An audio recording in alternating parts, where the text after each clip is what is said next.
आप सभी का स्वागत है। Please subscribe my YouTube channel and hit the bell icon. नमस्कार दोस्तों, आप सभी का स्वागत है यूट्यूब चैनल सिक्योर इन्वेस्टिंग पर। चलिए हम शुरू करेंगे। इसमें जानेंगे कि वॉरेन बफेट ने किन भारतीय स्टॉक्स में जो है निवेश कर रखा है, वो कौन कौन से स्टॉक्स हैं और कौन सा स्टॉक्स है जिस स्टॉक्स ने वॉरेन बफेट को भी ट्रैप कर दिया। आखिर में उससे वॉरेन बफेट ने क्या किया, उसके बारे में हम पूरा जानेंगे, यहाँ पे समझेंगे। लेकिन किसी भी स्टॉक्स में मेरा कोई रिकमेंडेशन नहीं है कि आप उसमें निवेश करें। हाँ, स्टॉक अच्छे हैं, लेकिन किसी भी स्टॉक्स में मेरा पर्सनली व्यू नहीं है कि आप जो है निवेश करें। अगर आप किसी भी स्टॉक्स में निवेश करते हैं तो ये आपका अपना रिस्क होगा, क्योंकि पैसा आपका है। ठीक है, तो यहाँ पे हम केवल सीखेंगे, समझेंगे, फंडामेंटल एनालिसिस करेंगे, टेक्निकल एनालिसिस भी देखेंगे, सब कुछ यहाँ पे सीखेंगे। तो चलिए हम शुरू करते हैं। तो सबसे पहले आपको जानना होगा कि वॉरेन बफेट है कौन। तो वॉरेन बफेट जैसे जानते हैं कि वॉरेन बफेट जो है एक अमेरिकन बिजनेसमैन है, इन्वेस्टर है, जो कि अच्छे स्टॉक्स में जो है निवेश करते हैं। इनकी एक कंपनी है जिसका नाम है बर्कशायर हैथवे। ये जो है काफ़ी बड़ी इसका जो अगर जानेंगे आप शेयर प्राइस, तो काफ़ी ज़्यादा है। अगर यहाँ के हिसाब से देखा तो लगभग 1-2 लाख के से ऊपर का जो है ये शेयर है। ठीक है, तो ये चीज़ें हैं। और इनके बहुत इनका जो अगर देखा जाए बफेट का जो होल्डिंग है सबसे ज़्यादा वो एप्पल में है। लगभग 47% का जो है होल्डिंग जो है इनका एप्पल में बना हुआ है।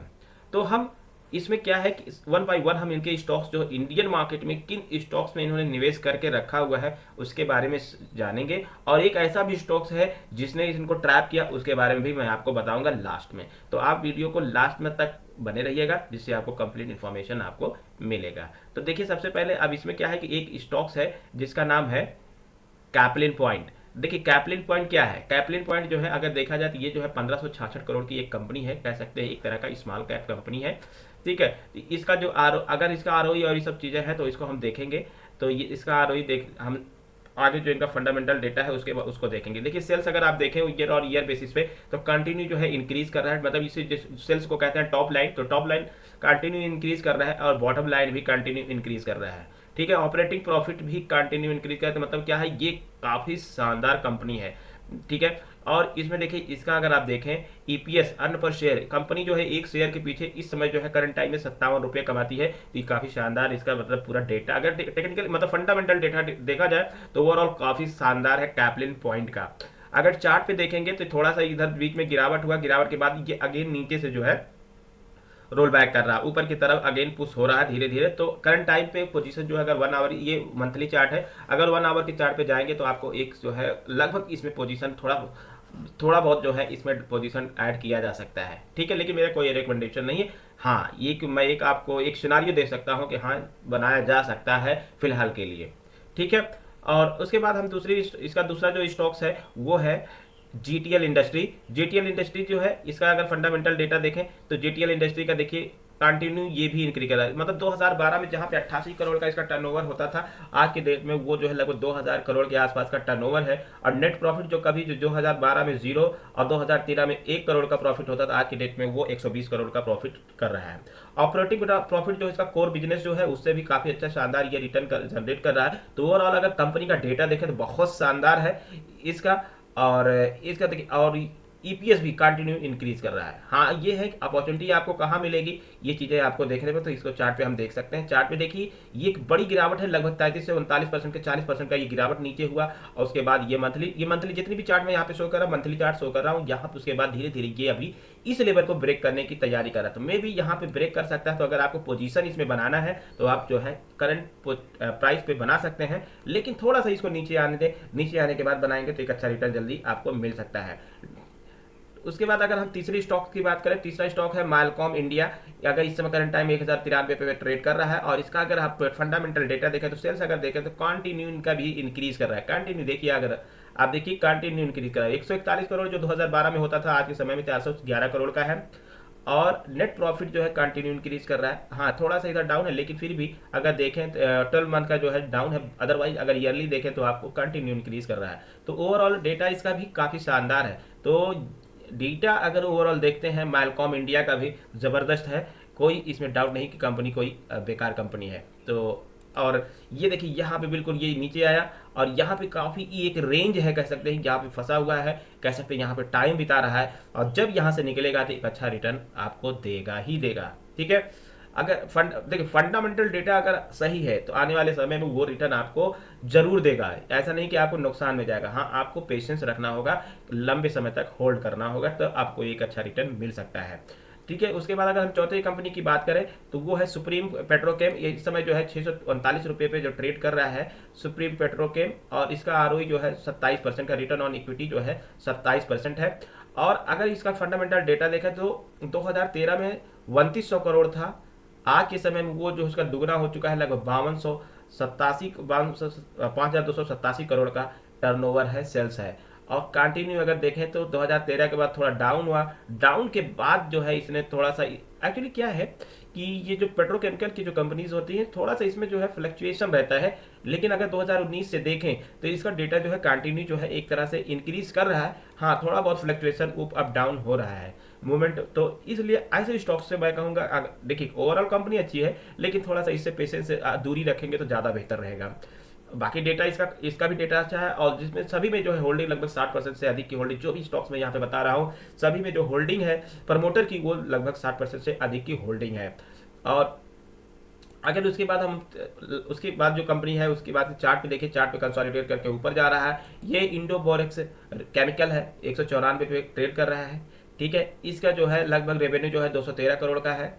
और अगर इसको हम देखें, इसका फंडामेंटल देखें तो आप देखेंगे सेल्स जो है 46 करोड़ से लेकर अभी तक 225 करोड़ का हो चुका है, तो काफ़ी ज़बरदस्त जो है इंक्रीज, मतलब टॉप लाइन बढ़ रहा है, और टॉप लाइन के साथ साथ बॉटम लाइन भी बढ़ना चाहिए, तो बॉटम लाइन भी इंक्रीज कर रहा है कंटिन्यू।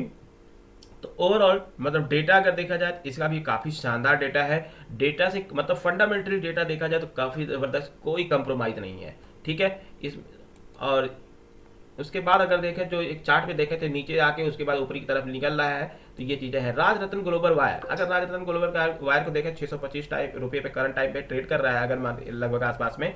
इसका जो ऑपरेटिंग रेवेन्यू है वो 870 करोड़ का है। ये 12 मंथ का ट्रेलिंग जो है 12 मंथ का जो है रेवेन्यू है। और इसमें देखिए आरओई जो है रिटर्न ऑन इक्विटी 23% का है। ठीक है, और प्री टैक्स मार्जिन जो है 15% का है।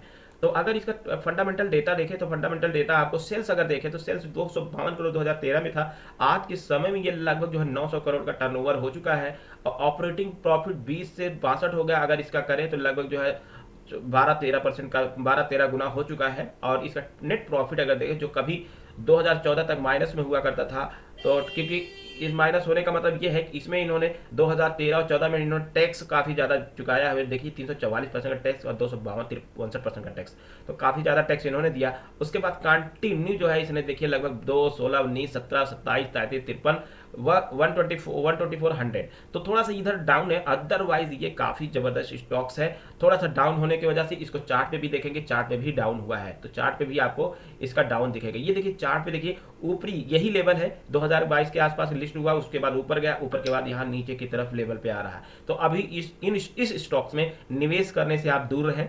हाँ, ये थोड़ा सा जब ये नीचे होगा, अभी करेक्ट कर रहा है, ये मंथली चार्ट है, अपने आप को करेक्ट कर रहा है। जब इन लेवल के ऊपर से जब ये कंटिन्यू ऊपर की तरफ निकलेगा उसके बाद हम इसमें ट्रेड बना सकते हैं। अभी इसे थोड़ा सा दूरी बना के रखें क्योंकि अभी ये डाउनफॉल में ही है। ठीक है, अब बात कर लेते हैं हम कि लास्ट स्टॉक्स इसका जो जुबिलिएंट फूड का है। जुबिलिएंट फूड देखिए लगभग इसका जो रेवेन्यू है लगभग 5351 करोड़ का रेवेन्यू है, और अभी करंट टाइम में लगभग 775-70 के आसपास जो है ये ट्रेड कर रहा है। और इसका अगर आप जो है डेटा देखेंगे, सेल्स टॉप लाइन देखें तो कंटिन्यू जो टॉप लाइन भी इंक्रीज कर रहा है। तो इंक्रीज करना, एक जो प्रीवियस कंपनी आपने देखा होगा उसका जो टॉप लाइन है जिस मार्जिन से इंक्रीज कर रहा था उस मार्जिन से ये इंक्रीज लगभग नहीं हुआ है। हाँ, ये है कि डेटा जो ओवरऑल इंक्रीज कर रहा है, प्रॉफिटेबल है, कहीं भी इसमें भी डाउन नहीं है। ठीक है, बड़ी कंपनी है ये थोड़ा, ठीक है, तो इस वजह से इसमें थोड़ा सा इस तरह से देख सकते हैं, लेकिन ये कंटिन्यू इंक्रीज कर रहा है तो कहीं ना कहीं आपको ये प्रॉफिट देने की क्षमता रखता है। अगर इसमें इसका चार्ट अगर आप देखेंगे तो चार्ट आपको दिखाते हैं। चार्ट में देखिए कंटिन्यू ये एक लेवल है, अगर आप 398 रुपये 35 पैसे के आसपास, ये मंथली का चार्ट है, यहाँ पे लगभग इसी के आसपास इसने सपोर्ट लिया था और उसके बाद ऊपर गया और फिर ये एक चैनल बना हुआ है, इस चैनल के अंदर भी अभी ये नीचे आ रहा है, भी नीचे आ सकता है। उसके बाद फिर ऊपरी लेवल पे जब यहाँ कहीं आएगा तो उसके बाद एक पोजीशन बना सकते हैं, क्योंकि अगर जिगजैग इस तरह से जा रहा है तो इस फिर ऊपर की तरफ भी आएगा। तो ये चीज़ें आपको ध्यान रखना है।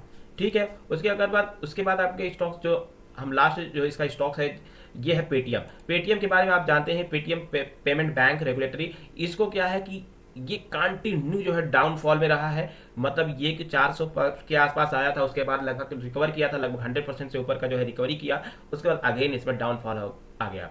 अभी क्या है कि अभी जो है आरबीआई ने इस पे रेगुलेटरी से मतलब इस पे जो है एक एक्शन लिया है और इसके यूपीआई जो ट्रांजेक्शन है प्लेटफॉर्म को इसको बंद कर दिया है। इसकी वजह से अब इसका बिजनेस कह सकते हैं, एक जो बिजनेस है ये कंप्लीट रूप से बंद हो चुका है।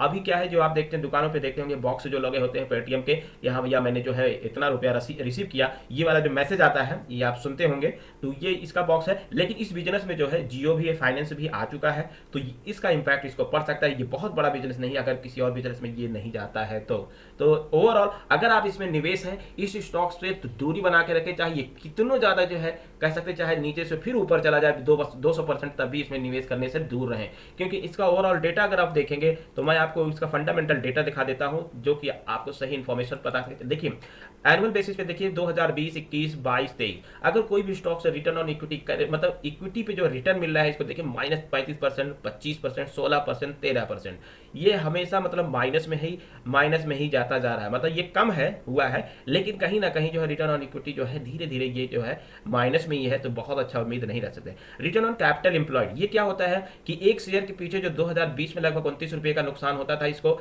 इसके बाद 22 रुपये, 15 रुपये और 13 पैसे के आसपास का नुकसान अभी भी इसको हो रहा। प्रॉफिट मतलब नहीं हो रहा है, एक भी शेयर के पीछे जो है इसको रिटर्न नहीं हो रहा है, मतलब प्रॉफिट नहीं हो रहा है। रिटर्न ऑन एसेट पे देखिए ये भी माइनस में है, जो इसका हार्डवेयर है कह सकते हैं, जो इसके पास एसेट है उससे भी ये नुकसान ही उठा रहा है, कोई प्रॉफिटेबल नहीं। तो ओवरऑल अगर इसका रेशियो देखा जाए इस कंपनी से मैं कह सकता हूँ ये 100% इस कंपनी से आप दूर रहें, ऐसे स्टॉक्स में कभी भी निवेश ना करें जो इस तरह का डेटा जिसमें भी हो, चाहे उसमें 100% 400 ऊपर जाने का, लेकिन ऐसे स्टॉक से दूर रहें, ये आपको कभी भी प्रॉफिटेबल नहीं बना सकता। अगर इसका चार्ट देखें, मैं आपको एक बार चार्ट दिखा देता हूँ, तो चार्ट पे आपको पता चल जाएगा कि इसका क्या हालत है। ये देखिए चार्ट आप अगर देखें तो ये टॉप लाइन लगभग 2000 के आसपास इसकी ओपनिंग हुई थी, आज के समय में 376-90 रुपये चल रहा है। जिसने भी यहाँ पे मतलब यहाँ पे लोगों ने जो आईपीओ उठाया उसके बाद बहुत बड़ा उनको लॉस हुआ, फिर यहाँ से देखिए लगभग फिर यहाँ से रिकवर हुआ, फिर नीचे आया, फिर अगेन रिकवर किया, लेकिन वहाँ पे सस्टेन नहीं कर पाया और इस लेवल के आसपास इसने 1000 रुपये के आसपास सपोर्ट लेके, रेजिस्टेंस लेके फिर अगेन वहाँ से डाउनफॉल हो चुका है। अभी कंटिन्यू इसका डाउनफॉल जारी रहेगा। हाँ, ये रिकवर अगर करता भी है तो आप इससे दूर रहेंगे। तो आई होप आपको ये वीडियो पसंद आया होगा। तो थैंक्स फॉर वॉचिंग। अगर चैनल पर नए हैं तो चैनल को सब्सक्राइब करें, अपने दोस्तों के साथ ज़्यादा से ज़्यादा शेयर करें। मिलते हैं, बाय बाय।